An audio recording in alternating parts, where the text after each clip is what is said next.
신문 읽어준 남자입니다. 이게 왜 이재명 때문이냐? 라던 이재명 대표가 당원들과의 지지자들과의 대화에서 고인의 죽음과 관련해서 어떻게든 책임지지 않을 수 없는 상황이다라고 입장을 밝혔습니다.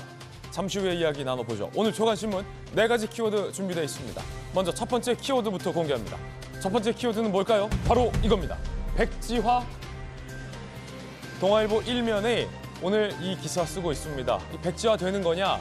MZ세대, 청년 세대들의 궁금증이 많을 텐데 함께 보시죠. MZ세대가 반발을 했습니다. 69시간 근로 백지화를 검토 들어갔습니다. 대통령이 8일 만에 MZ세대 의견을 반영하라라는 지시가 내려온 겁니다. 근로시간 개편안에 대해서 정부가 최대 69시간 일할 수 있게 바꾸는 개편안을 내놨지만 MZ세대가 강한 반발을 하고 있습니다. 안 그래도 워라벨이 굉장히 중요한데 이거 뭐 돈 받지 말고 야근하라는 거 아니냐라는 반발이 커지면서 백지화에 들어갔다라는 뉴스입니다. 과로사 위험 커질 거다. 지금도 휴가 다 못 쓰는데 언제 쓰냐. 수당 못 받는 연장 근무 사례 늘어날 것이다. 필드에 있는 MZ세대들은 이렇게 반대하고 있습니다. 이어서 두 번째 키워드입니다. 두 번째 키워드는 출렁. 출렁. 경향신문 1면에 쓰고 있습니다. 출렁. 뭐가 출렁했다는 걸까? 함께 보시죠.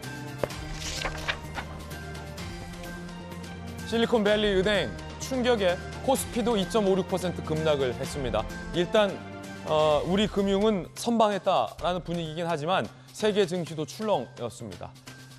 아시아 주요 증시, 금융주 전반이 약세를 보였습니다.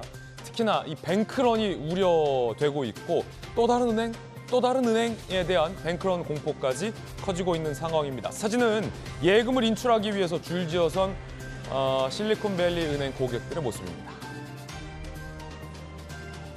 미국이 계속해서 금리를 오르고 더 오를 수 있다. 이런 시그널까지 주니까 결국 이런 뱅크런 사태까지 미 금융당국도 예측하지 못했던 돌발 상황이었습니다. 이어서 다음 키워드입니다. 세 번째 키워드는 이겁니다. 책임. 요즘 책임에 대한 이야기 저희 돌직구쇼에서 많이 꺼냅니다. 조선일보 기사입니다. 어떤 방식이든 제가 책임져야 하는 상황이다. 이재명 대표가 뒤늦게 본인의 책임과 관련해서 책임이 있다라고 얘기를 했습니다. 사실 고인의 죽음 직후 이재명 대표는 이게 왜 이재명 때문이냐라고 책임 없다라는 입장을 밝혔지만 당 안팎에 많은 비판과 압박이 있었죠. 잠시 후 이야기 나눠보겠습니다. 그럼 이제는 당 내에서는 어떻게 책임질 건데? 라는 질문이 이재명 대표를 향하고 있습니다. 다음 키워드입니다. 네 번째 키워드는 방일. 내일 윤석열 대통령 일본 방문하죠. 한겨레 신문 보시죠.